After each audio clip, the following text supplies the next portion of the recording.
Welcome to Focus on Seniors, a television show sponsored by Helping Seniors of Brevard County, Florida. The show is designed to make you aware of senior issues, needs, and resources available to help us age in place and with dignity. This show will help you as you develop your own aging and care plan. I'm Joe Steckler. Welcome to Focus on Seniors, the television arm of Helping Seniors of Brevard County, a show designed to provide you with information on how to develop your own aging and care plans. Our topic today is legal aspects of incapacity. With me in the studio is William Johnson, elder law attorney. And welcome, Bill. Thank you, Glad Jeff. to have you show. This is, I think, helping our viewers understand incapacity planning, some of the legal ramifications is something that's extremely important. So let's just start off and what is incapacity? Okay, that's always a good question. Usually when somebody becomes incapacitated, and that's a term we use now instead of incompetent. I like it better. Yeah, it's supposed to be a little softer sounding. We may change it to diminished capacity here shortly, Okay. but usually it's not a black or white thing. Usually it's not one day you've got capacity, the next you're incapacitated. Usually it's varying shades of gray. And what we're really looking for is whether or not, memory issues, whether the person has executive function, decision-making skills, whether they have insight, they know about their own situation. And the law is going to presume that you have capacity. Okay, so if you have to go about getting somebody declared incapacitated, the only way you can do that is through somebody being adjudicated incapacitated in a guardianship proceeding. So in between, we have all these varying stages of gray, and we have to look at, what you would call medical professionals for guidance as to whether or not somebody has or doesn't have these particular skill sets. So in the area of diseases and aging and this population explosion we're having in the United States with numbers of seniors, this becomes even more important. Correct. And, the number one culprit out there in incapacity is probably Alzheimer's disease or some form of dementia. There are a variety of other things, Parkinson's that can bring on dementia, strokes can affect a person's cognitive ability. So there are a variety of different diseases and illnesses that can definitely have an impact on somebody's memory, decision-making skills, or perception of their own environment. So when we talk about incapacity planning, though, I think you have two aspects of it. You have the medical aspect and the financial aspect. Correct. And usually those are two separate areas, whether or not somebody can make their own medical decisions and whether or not somebody can make their own financial decisions. So what we really want to do is talk a little bit about each area then.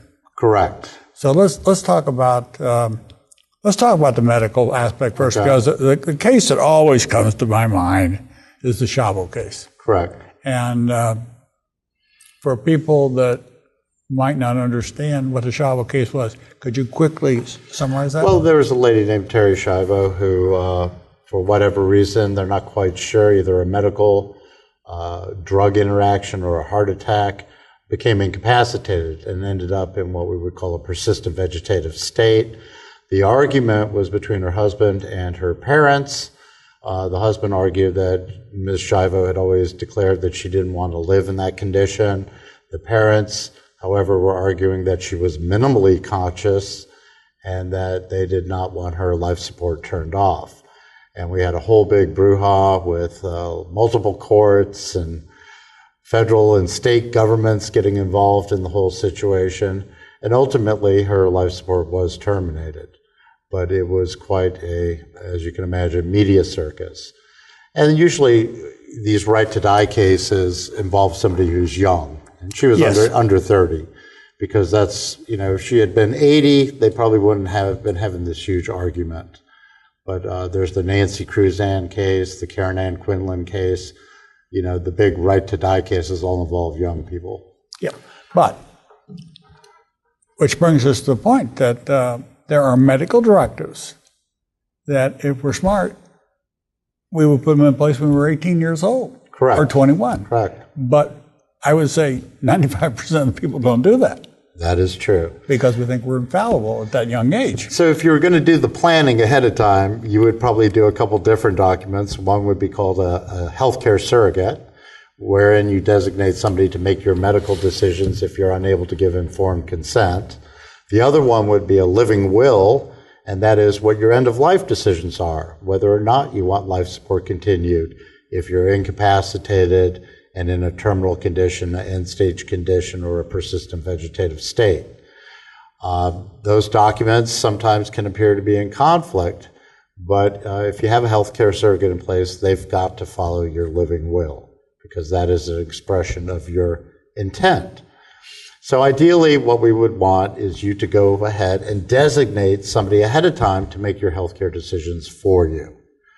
However, as you pointed out, that doesn't always happen. And then we either end up with the court system, or we use what's called the healthcare proxy statute. And the healthcare proxy statute provides a pecking order of individuals if you don't have a healthcare surrogate. And usually it starts off with your, a court-appointed guardian. Let's see if we can. Trumps it. Then we look at your spouse. If you don't have a spouse, then we're going to look to your parents and your children, your siblings, your parents, and we move down the spectrum, your close relatives, close friend, and ultimately the last person on the list can be a social worker. He got every one of them, folks. I checked them out. So there is a statute that if you don't have a healthcare provider in place, we can look to this statute and get you to get a healthcare decision maker to make some sort of decisions. The problem is, what if you have two adult children and they don't agree? Yes. Or you have siblings that don't agree. Then you can have a real problem down the road. Or if you have, I think we talked about it on an earlier show, you have a second marriage. You have a spouse, but you have kids from a prior marriage. What if they don't agree? Now you can end up in litigation in guardianship court. And in one of the documents that I got it from your office, that and process doing all my studying. If you have a medical directive, signed directive, do not resuscitate, if the paramedics come, you have to present that signed document to them in order to prevent them from resuscitating Correct. You. Now remember, a living will is you're alive and you're being kept alive, usually ventilator, feeding tube. A do not resuscitate order is you've died and you don't want them to bring you back to life. Right. Think the paddles. Yeah, but the other important aspect is having that document available. Correct. Correct. If they don't know about it, they're going to, by law, they've got to proceed and try and resuscitate you. Yeah, they've got to do that. And the same thing, I can think of cases here in Brevard County, Florida, where people had those documents, yet the hospital resuscitated a person. And the argument became this: you knew that this document existed. And the hospital says, no, we didn't. I don't think the case ever got resolved. Yeah, you would, if you had to do not resuscitate, that should be presented to the hospital prior to them doing any sort of surgery or things. A lot of times the hospital doesn't know. You come in on an ambulance, you may not have that document on you, and they're going to take all means necessary to keep you alive. Which I can remember back many years ago when we were doing radio shows over at the old radio station WML over on Turtle Mountain Road, that we did several shows where we talked about the importance of keeping your legal documents where you had access to them, and not only that you had access to them, that you understood what you had in that place wherever you were keeping them. Well, one of the things about a healthcare surrogate and a living will is you should give a copy to your medical provider.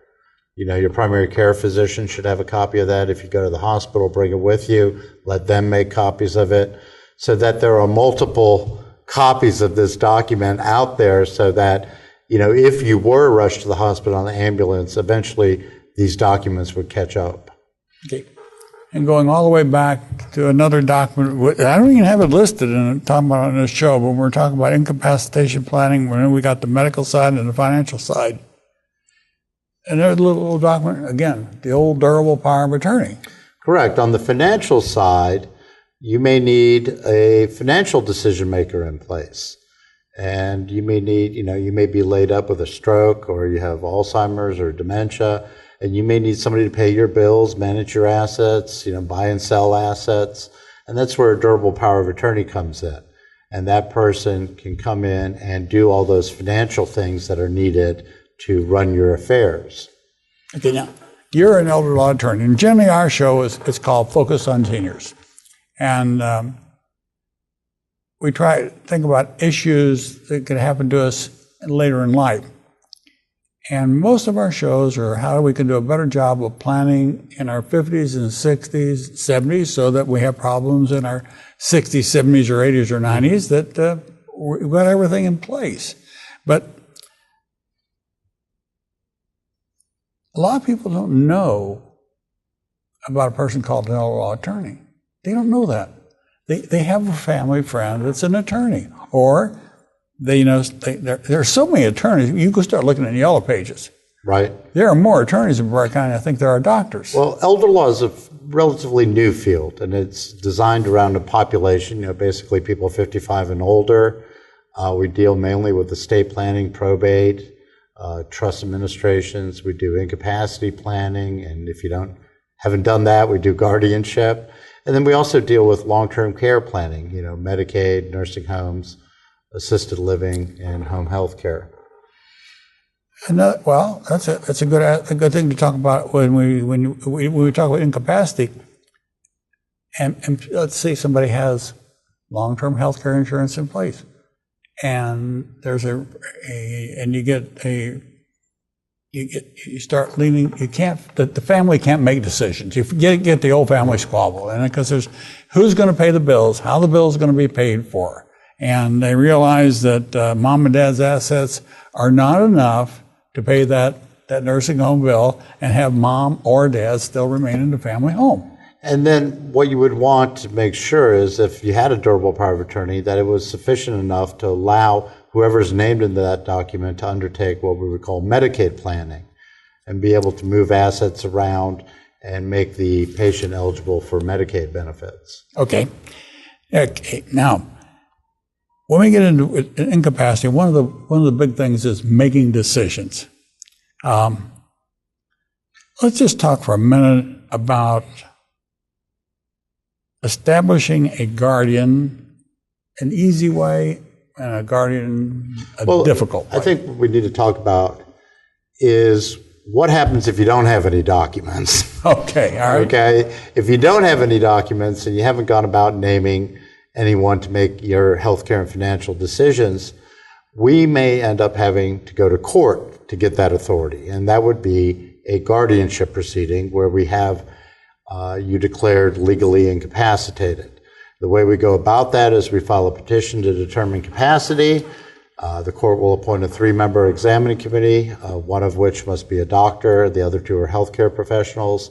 They will go out, visit the patient, and determine whether that person is partially, totally, or not at all incapacitated. They file a report back to the court, and if the person is deemed to be partially or totally incapacitated, we move on to the next step, which is the appointment of a guardian. The court also appoints an attorney to represent the alleged incapacitated person to make sure they're not getting railroaded through the system and protect their rights. Now, if there's only one petition filed to be guardian by somebody, that person usually gets appointed unless there is some other conflict of interest or they're not otherwise suited or legally fit to do that. For example, a felon cannot be a guardian. But you can have multiple people can file petitions. And I think I talked on an earlier show about a second marriage. Let's say the husband gets ill, he's in a nursing home, and the spouse wants to take one course of action, the kids want another one. Next thing you know, a guardianship's filed, maybe the kids are petitioning to be appointed as guardian, maybe the spouse is. Now we have a contested guardianship, and we're going to have a trial to see who is the proper person to be the guardian for the individual and exercise that healthcare decision-making and that financial decision-making. Now, you can do a little pre-planning. You can do a document called a pre-need guardian declaration where you spell out to the court who you would like to be your guardian, and that will create a presumption in favor of that person. And normally they would get appointed absent some sort of impropriety. There's a conflict of interest or they're stealing from you or something like that. Could that be part of a trust? Well, a trust is a little different because in a trust, when you become incapacitated, and usually a trust has some sort of clause that says, in the opinion of two attending physicians, then your successor trustee takes over.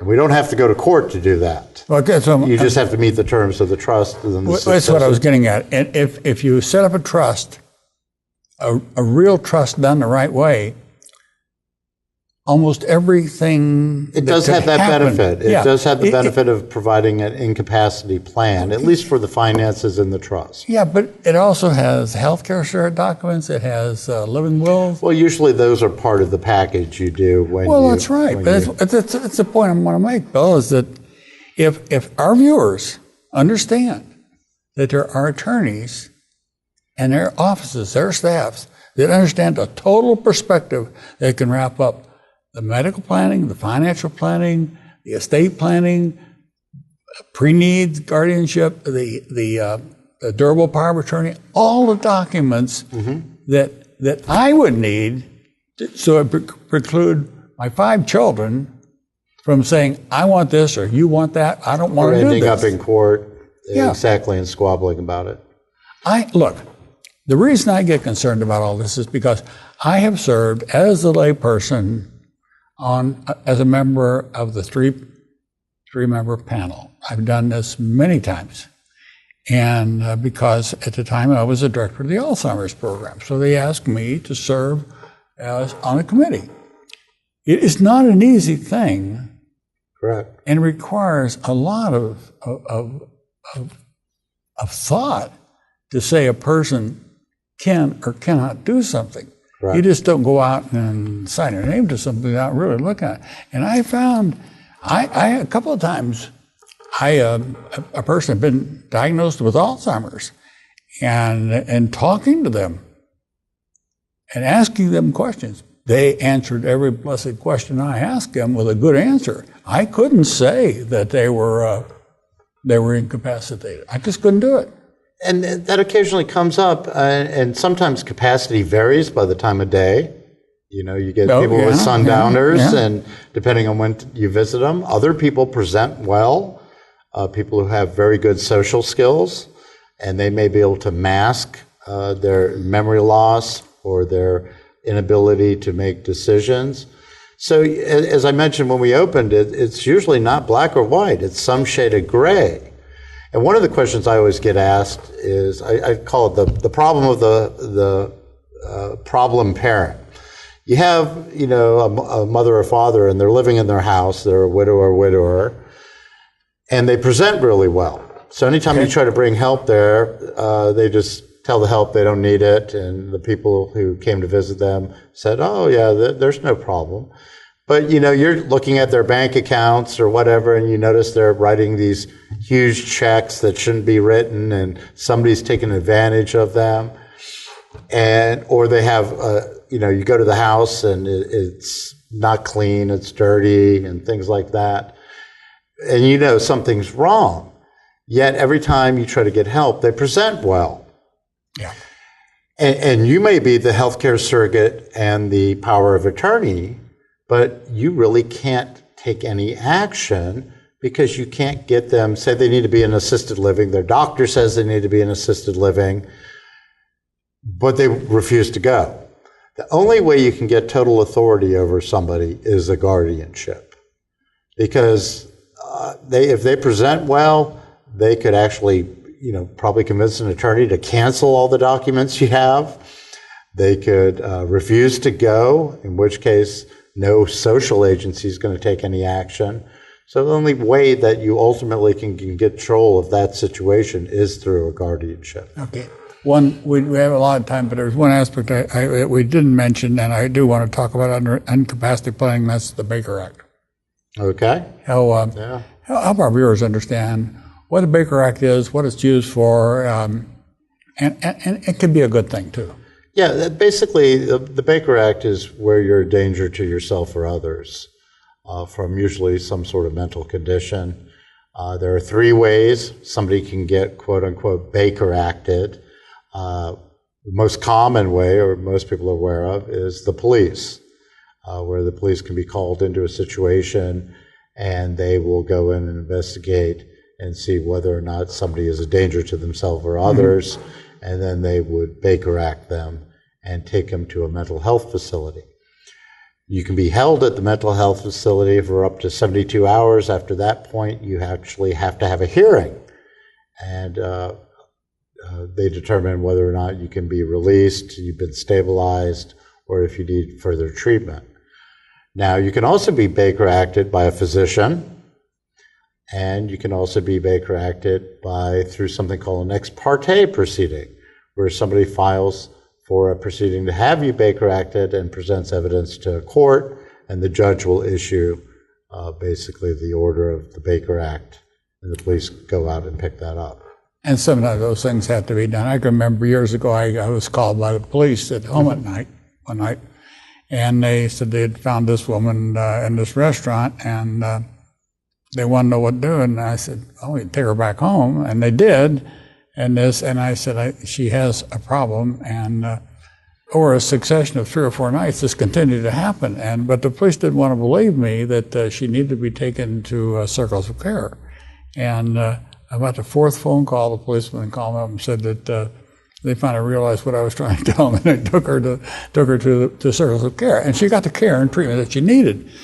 But this is a big thing in incapacity planning and trying to get people under guardianships. Yes. It has to be done sometimes. And there is another act, too, called the Marchman Act, which deals with drugs and alcohol, the same kind of thing. If you're a danger to yourself from that, they can take you in and stabilize you. But the Baker Act we see used quite a bit. And, people even in nursing homes or facilities are a lot of times Baker acted. If they become violent and start striking out at staff or the healthcare workers or other patients, usually the facility has no choice but to Baker act an individual so that they can go to one of the treatment facilities and be stabilized. There are a lot of aspects of incapacity that need to be brought out, and one of them is I think if people don't understand it, let's say a person has Alzheimer's or they have Parkinson's or something that's causing them to be unstable, and they're in a nursing home. And I'm sure you've gotten calls, because I've gotten calls where a nursing home says, I'm going to discharge this person. Right. I said, you can't do that.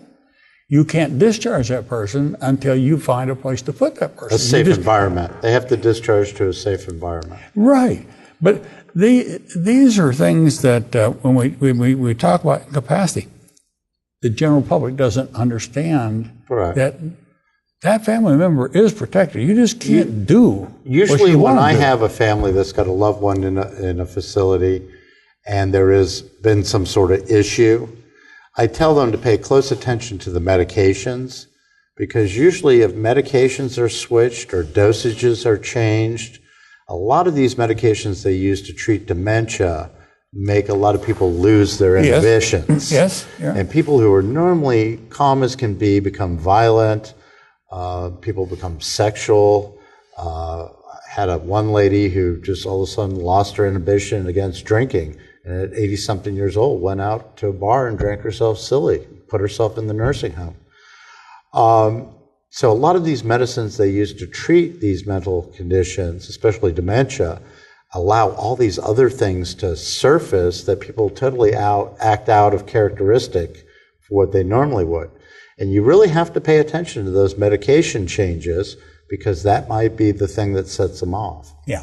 And you know, we often talk on some of these very, very serious shows that you can't lose the side of the fact that there's always humorous sides to all these things. And I'm thinking of one in particular, one lovely lady that was staying in a home, and she started developing an affection for the postman. Okay. And every time the postman delivered letters, she was, I think she was well into her 80s. She rushed out to greet the postman with a big kiss. And the poor old postman, you know, he just continued to do his job. But we're just almost out of time, Bill. But, you know, we've talked about different aspects of incapacitation planning and things. What else? Is there anything else that you think that our viewers might really...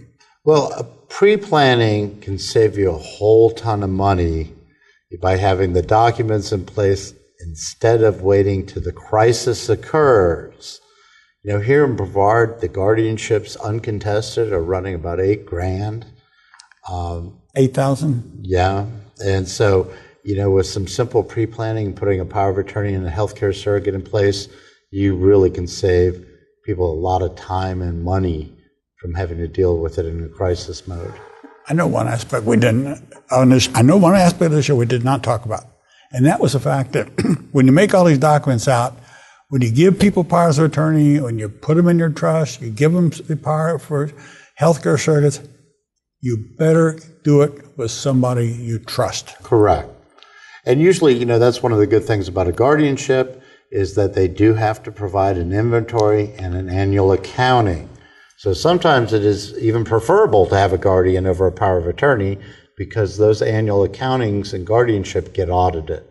So we can see what's going on with the checkbook. That's an extremely important point. And in fact, I point that out to people quite often that we do that. I want to thank you, Bill, for being on the show today. I think it's been informative for our people, for our viewers. And I want to thank you, viewer, for watching today's episode of Focus on Seniors. If you have questions or comments, please call radio station WMEL 1300 AM at 321-631-1300. For more information on senior care and resources, visit our website, helpingseniorsof.brevard.com. And I hope you enjoyed today's presentation by Bill Johnson. Thank you very much for watching. Thank you, Bill. Thanks, Joe.